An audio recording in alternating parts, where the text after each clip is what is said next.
of April, and here I am with my friend Mrs. Barnavelder in our series of reflections on Jesus's resurrection appearances.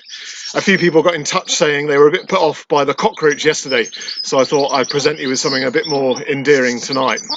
Don't worry, Peter, this one doesn't crow. You're okay. Mrs. Barnavelder here, she's about 7 years old, still laying eggs. Isn't that amazing? Great things, chickens. You should get some. But she, about when she was 2 years old, she was attacked by a rat, which is why her comb is all hanging off on the top of her head. She's got war wounds, battle scars, this one, but she's a great hen, a lovely companion here in the garden. Well, anyway, yesterday we were looking at about how Jesus appeared in the upper room to the disciples. Bishop Nick, the Bishop of Leeds, has posted a brilliant reflection from Pause for Thought on Radio 4 today on his blog, which is a brilliant example of everything I was trying to say yesterday. He says it much better than I ever could. But one of the disciples wasn't there when Jesus appeared in that upper room. Thomas.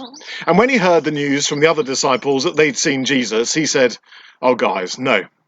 Unless I see the wounds in his hands and put my own hand in his side, I will not believe."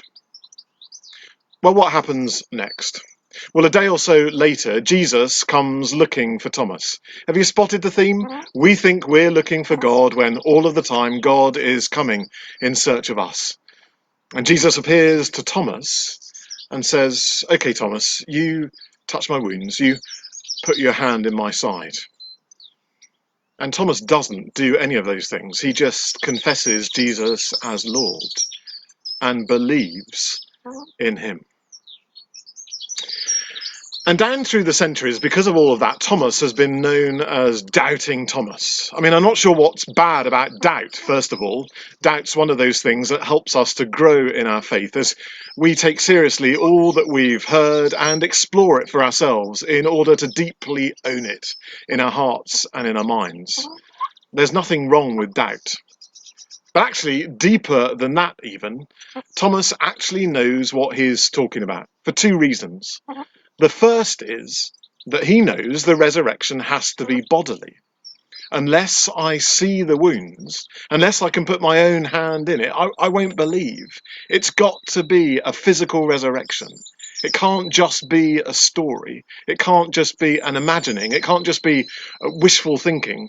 It's got to be real. And the second reason why I'm impressed by what Thomas says is that he knows that the risen Jesus has to still be marked with battle scars, with his own war wounds, with those wounds from the cross. If pain and suffering is something that God went through but then erases from his memory, what use is that kind of risen Messiah to a broken and hurting and wounded world? But if the risen Messiah is still marked with the wounds of what it means to live in the depths of human reality, well, that kind of a Messiah has really got something quite profound to offer to a broken and hurting world.